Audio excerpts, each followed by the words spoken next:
Before we dive into today's episode, we wanted to take a moment and thank our episode sponsor, RDG Planning and Design.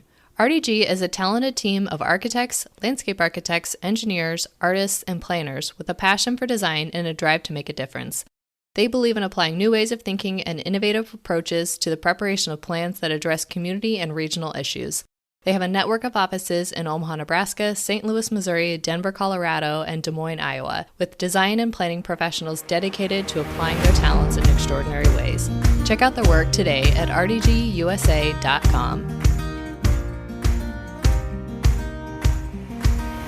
You're listening to the Booked on Planning podcast, a project of the Nebraska chapter of the American Planning Association. In each episode, we dive into how cities function by talking with authors on housing, transportation, and everything in between. Join us as we get booked on planning.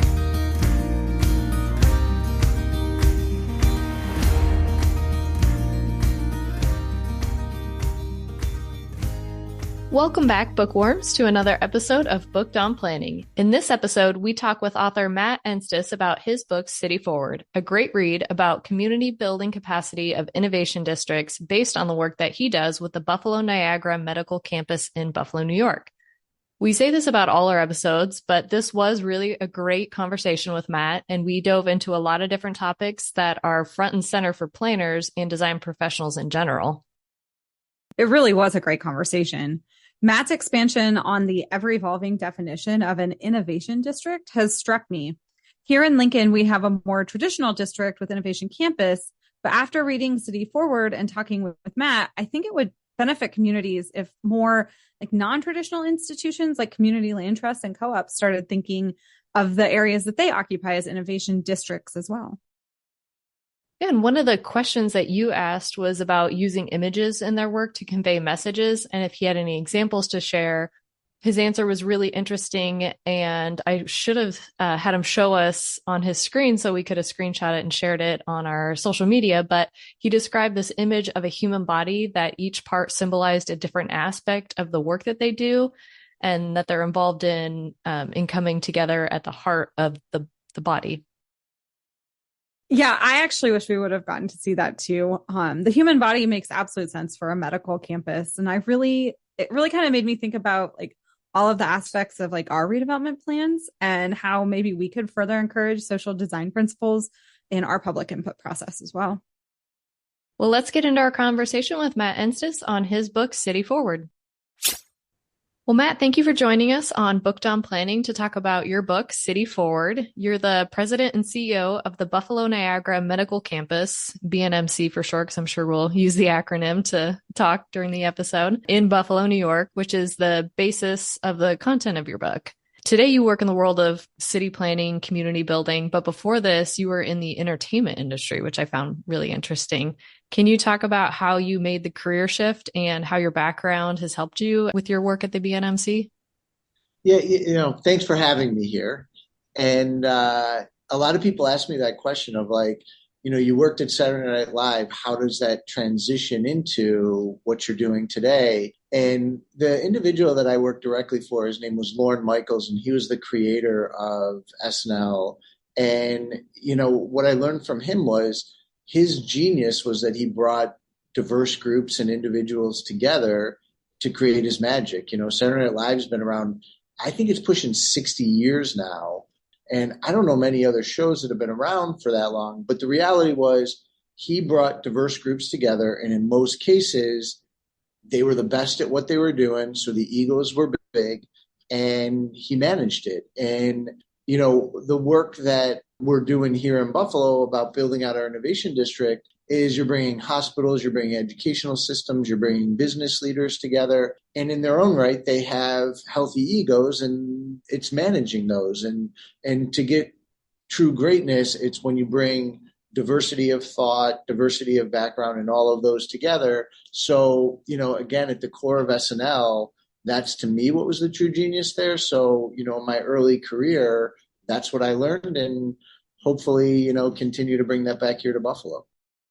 As Stephanie talked about with BNMC, just make sure we're all on the same page. Can you discuss the difference between an innovation district and an anchor district and how both play a role in your communities? It's they're words, right? And it's constantly changing. And the simplest way that I think about it is when I first started in this business and working in this space, it was all about anchor institutions and anchor theory. The simplest way I think about that is there were educational systems, there was government, and there were hospitals. And a lot of times they were located in one area. And it was like, look, they're going to be there. They're going to be there forever within an institution or in a community. How do we make sure that we leverage the opportunities that are coming out of there? The innovation district movement really kind of started to launch out of, I would say, MIT and Philadelphia, in my opinion, is like the core areas, or I say Boston, so the MIT, Harvard, Cambridge area, and Philadelphia, of thinking about it more than just the anchor institutions. It was, how is the community engaged with all of this to make places better? But in Philadelphia at the University of Pennsylvania, they really took it to another level. And the difference there, and I was just in Amsterdam with a group headed by an individual by the name of Bruce Katz and a lady named Julie Wagner. And they created at Brookings, it was, I think, The Rise of Innovation Districts was the name of the book. But they created an organization called the Global Institute for Innovation Districts. And there's probably 10 of us around the world that got together and talked about where is this going. And to me, the core of an innovation district is that you're taking all that genius that is happening at those institutions or a business, but you're now integrating it with creatives, with makers, with all different and more diverse groups, not just those single entities that are considered anchors. And then you're focused on how is it benefiting the community as a whole versus just the anchor institutions. And so I didn't really answer your question directly because it's so fluid as to how they're changing and what the difference is and people's perspective on it. The core of it, I think of the difference with innovation districts is going that further step than just the big institutions. So within this context of innovation districts and helping build the community, your book focuses a lot on equity and inclusion and references the social design approach, which I'll admit that I hadn't actually heard of until this book. So it was interesting digging into that a little bit more. Can you describe what that approach is and how city leaders can use this tool to further equity and resilience while transforming communities? Yeah, so a very good friend of mine, her name's Cheryl Heller. Cheryl Heller started a program at the School for Visual Arts in New York. I don't know, it's probably about 15 years ago. And it was the first master's program in social innovation. And really what it is it's the design process of inclusion. And when you look at a lot of how things are done in the past, and I would say even when we first started building our campus, one of the issues was how we used to do planning. And we had stacks of plans, and it was basically you go out, you get whether it was an academic or a designer, and you have them tell you what they think should be done. While they did meet with stakeholders, it was really that this person or a couple people decided how something should be planned or how something should be done. And really the social design movement was about how do you build it together, not top down or bottom up. It's just like everybody kind of coming around the table and designing it together. And it gets a little bit into the theme that I'll probably talk about a lot here is how do you make sure you have diversity of thought at the table, diversity of background, and that's at the core of what the social design process is. And I think, hopefully the word goes away because it should just be the way we design things, right? Like it had to become this name, and these are my views of the world. It had to become this name because when we said, we're going to go design something, it didn't think about the impacts to all, so it didn't include everybody. Now it's just, I hope design in general follows this. That makes a lot of sense. And one of the other points you bring out, kind of bringing people together, is that things work best when leaders are able to check their egos at the door. Now, I typically straddle the world between planning and law. There are some big egos in the room when I'm working on projects most of the time. And so one of the first things I always start with is like, I don't have any toes, so don't worry about stepping on them. But it can be difficult to get people to move their egos aside for the betterment of a project. So what advice would you have for helping people see the benefits of having no toes? No toes. That's a great phrase. I watched it early on when we first started the campus. It was the previous mayor said, "Why don't we have a medical campus?" And he asked, ironically, a lawyer to kind of head it up as our chair of the board. So while I was the one on the ground working with people and running and doing things, the gentleman's name was Tom Beecher. And what Tom did was he would have really hard conversations with people that, if you're going to come to the table, I know you're the president of the university or the CEO of the health system or whatever it is, but if you really want to think about this and do this, and another phrase that we often use is, you have to be a servant leader. You have to come to this table of what we're doing, and it's about the whole, and hopefully you can see it's going to be better for you. When you ask for advice of how do you get people there, the toughest part of it is showing people wins. And a lot of times in planning, we start with big, grandiose plans, and we say we have to do the big, grandiose plan. But the reality of what really moved us forward was doing small implementations, taking small wins along the way to get people to say, look, by having these small wins, you began to make yourself better. And the best, I was actually just talking with somebody on our team about this the other day because we were going through a branding exercise. And when we first started it, all of the institutions they would just say in a press release or at an announcement or whatever it was, they would just constantly say the name of their entity.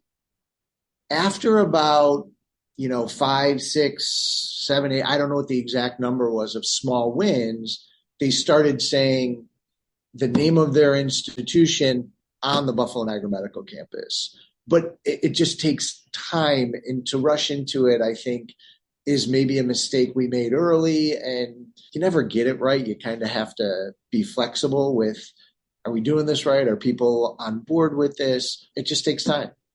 Well, speaking of things taking time, I was at the National Planning Conference early this month, and one of the sessions, the speaker was talking about moving at the speed of trust. And it made me think of your book because you weave this theme throughout many of the chapters. Can you talk a little bit more about why it's so important to gain trust at the pace of those in the community and how it's benefited your work? Yeah, what I would say is that it started back to the original chair. I used to call it, what did he do? People would say, what did he do? And I'd say he created a table of trust. And that table of trust was the institutions didn't trust each other. So before they were going to go out and get the community buy-in, they needed to get their own buy-in that they trusted each other. And you have ups and downs with all of that. But on the whole, they started to see the benefit of trusting each other.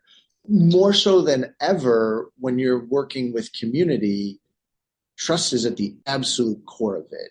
And it's because, especially now back to the anchor institution innovation districts, if you look at the history of anchor institutions, a lot of times all the stuff, the majority of the work they did was for self-benefit. And the surrounding communities didn't necessarily get that benefit. So when you start to come back out and say, hey, I want to do this thing, I want you to be a part of it and trust me, it's not that easy. You really have to be thoughtful, and to what we just talked about, really, really take the time to understand it. The other thing that was so interesting as we went through this, it's never perfect, and you're never going to get 100% of people to trust you, because I just think it's human nature. You just have to know that you're being as transparent as possible and you're as upfront as possible with whatever it is you're doing. And that's why when we designed what we were doing, two individuals, a gentleman by the name of Alex Krieger, who was the Graduate School of Design at Harvard, he was the chair of it, and David Gamble, who was another professor at Harvard, they did our original master plan. And one of the things that they pushed upon us was they said, you guys keep saying you don't have anything to hide. So if you don't have anything to hide, why don't you put the neighbors at the table? And I have to say that was one of the best decisions we made. While not perfect, we at least always had a voice of the surrounding community at the table from day one. And I would say it was probably the first time in the planning in Buffalo's history that you started to see things like that where the big institutions were saying, okay, let's have a different voice at the table, because all the same people knew each other. We were all at the same meetings, and this was starting to change that dynamic. So that part of it became really, really interesting. And the one other quick thing that as I started to ramble, I forgot my point, but I just remembered it. There was a moment as we started to make progress in all of this, and someone came up to me and they said to me, I'll always remember this. They said, "Oh, can I have your relationship with the neighborhood?" And I was like, "Oh, sure, give me $50 and it's yours." It's just like the way that people think about trust is we all think about it differently. And it was just so surprising. It actually was surprising to me, basically thinking that I could just give it to somebody, because you can't give it to somebody. It's earned. And I know that's probably a cliche, but it's the reality of it. We just spoke with Alex for his book, City on a Hill. And I think it was maybe one of my most favorite conversations on planning and planning theory. He'll be your second favorite. That's fair. I'm really enjoying this one too. And just keeping it in the Island Press family, we recently released a mini episode from Island Press's Resilience Matters collection. And Stephanie and I highlighted an article about using modeling to further communication when words fail. I think going back to building that trust a little bit. So you mentioned you guys use like drawing pictures and making diagrams to make sure everyone is on the same page. And so can you share a few examples about how this type of communication was effective? Yes, it's funny you say that, because I often say that in our meetings. Like, people will explain things to me and I'm the worst drawer. I'm a stick figure drawer. Like, I really can't. And so I'm like, look, if I can explain it in a picture and I can't draw, then you're going to understand it. Because a lot of times I believe, maybe it's just because I don't read a lot of words, like it's like, keep it simple for me and I'll read it. But a picture, you can look at that one page and take in everything you want. And if this was a video podcast, I'd turn to my board and I would show you these two images that are foundational to us. One is the picture of a human body, and it really shows how the human body comes together around what we think about as building a mutual city where everybody wins from it. And that includes, like, you have local partners, local funders, global partners, global funders. Those are the arms and the legs. And then in the middle, or in the heart, you have what, is the collaboration. It's the trust. It's the communication. And when I think about it, it's like, to do all of this work, you need dollars. And so we have this image, which is the equity and the dollars going into the heart that pumps it throughout the body, that allows you to support the work in sustainability, the work in entrepreneurship, the work in accessible transportation. So all these different things. But once we got that picture, it was like I put it into all these words that was like, a 30-page PowerPoint presentation. But that one picture, people are like, that makes sense. And so often I'm just like, just draw a picture, because it'll help me, because I'm not that smart when I read. I did so poorly on the SATs at like reading comprehension that I was like, if everything was in pictures, I would have done great. But they were in words and I didn't do well. Yeah, I think we're starting to see that a lot more in a lot of our planning charrettes, where you get artists on board and then the public will kind of describe whatever it is that they want to convey. And then the artist sketches it out as they're there. And it's another way to connect with the public and get their ideas included in your planning processes. Yeah, it's funny. I've seen that at a lot of conversations. I just did one in Detroit. It was the World Economic Forum held a conference there on innovation.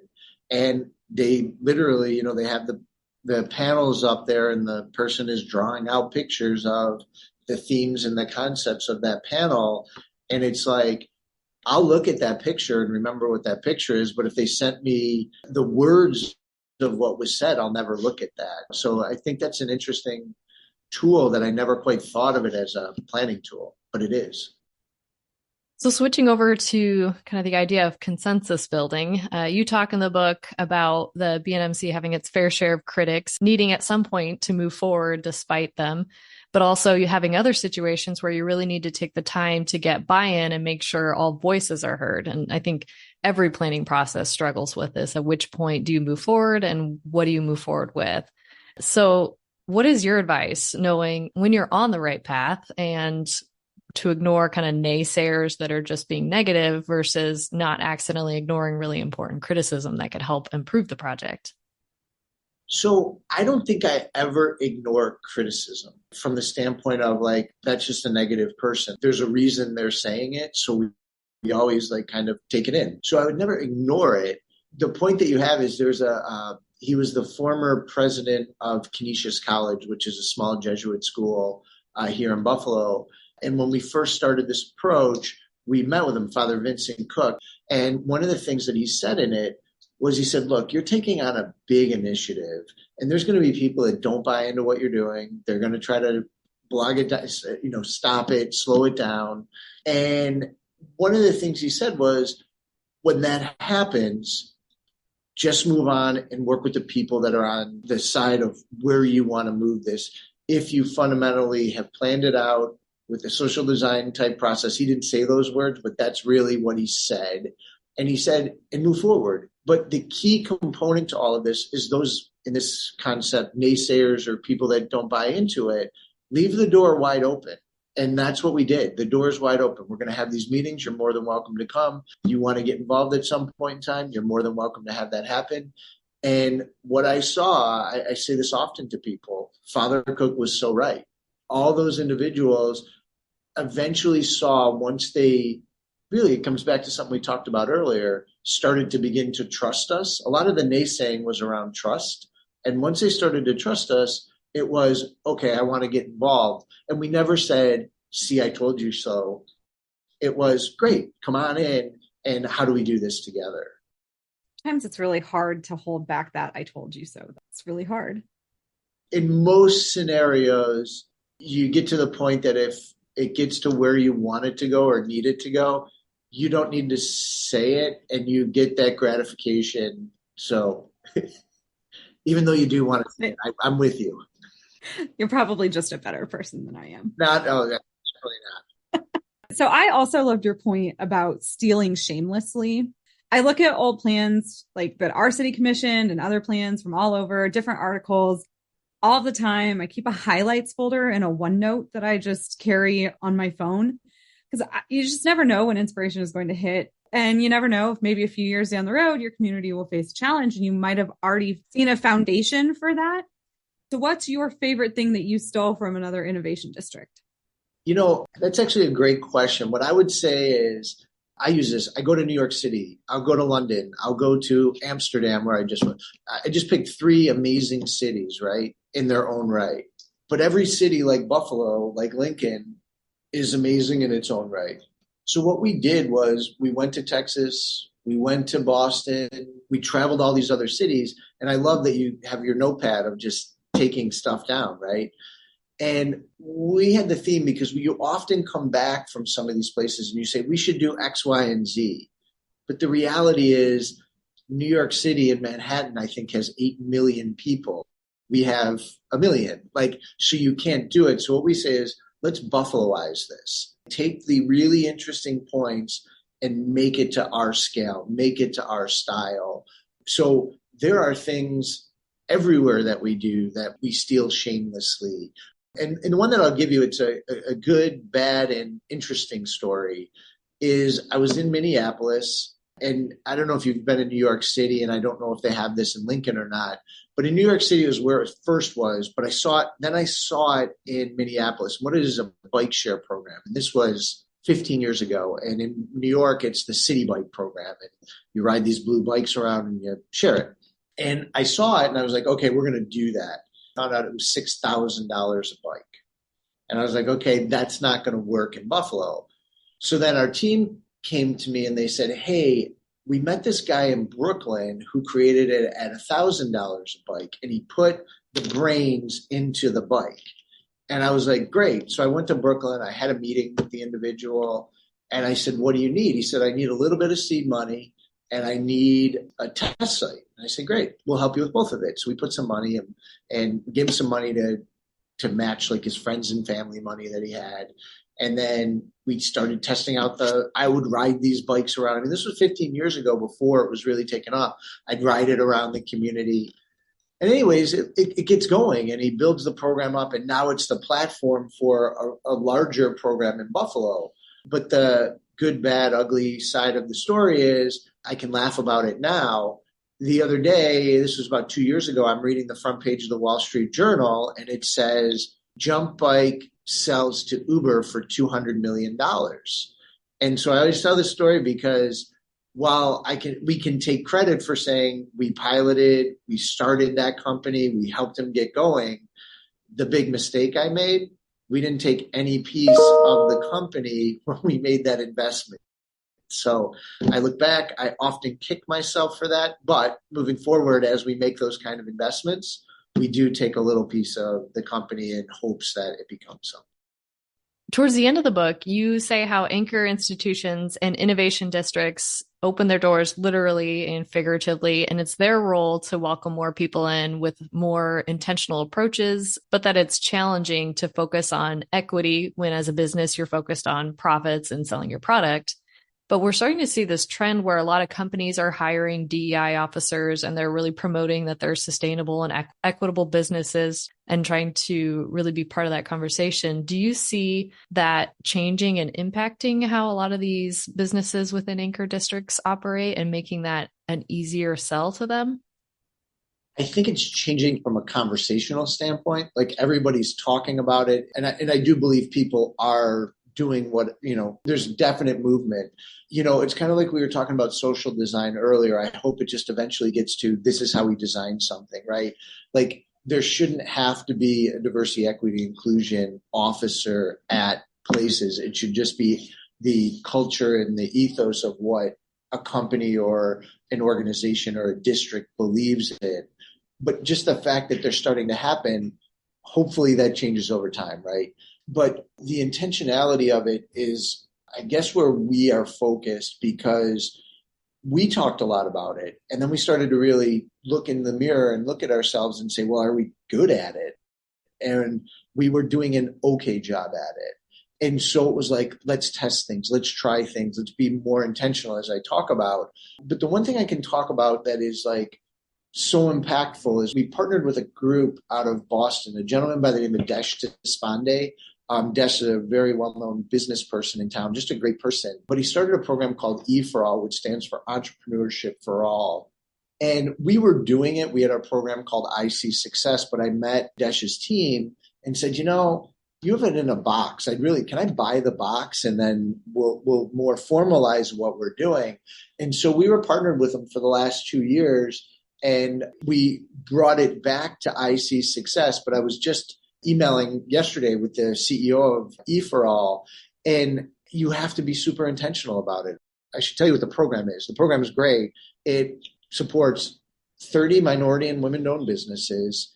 It gives them a little bit of seed money, gives them programming, but most importantly, gives them two other things. It gives them 3 mentors to help them go through the process of growing their company and meeting and networking with people. But the other thing that it does is it's not a program that just ends. It then continues on for more years if you want to come back in and be a part of a family. So you're a part of this network. And you have to be super intentional about it. It's not like what I see in a lot of communities is people say, oh, we're going to have a business class or we're going to give you this tool. It has to be way more intentional than that of how you find people, how you cultivate people, how you partner them with mentors that work with each other. So to me, do I think it's moving? Yes, I think it's moving. It's not moving fast enough. And it's where we are going to continue to spend a lot of time as an organization working in that space. And hopefully the other big thing is as we make small wins in this space, sharing that with people and saying, look, this is what we did. You can try it. Because I think in this space alone, with social media nowadays, there's a lot of good people trying things. And if they say things the wrong way or they do things the wrong way, you can just get destroyed on social media. So having others jump in first and try it, I think will help move people along. I don't know if this is the phenomenon where you hear about something, so then you see it everywhere.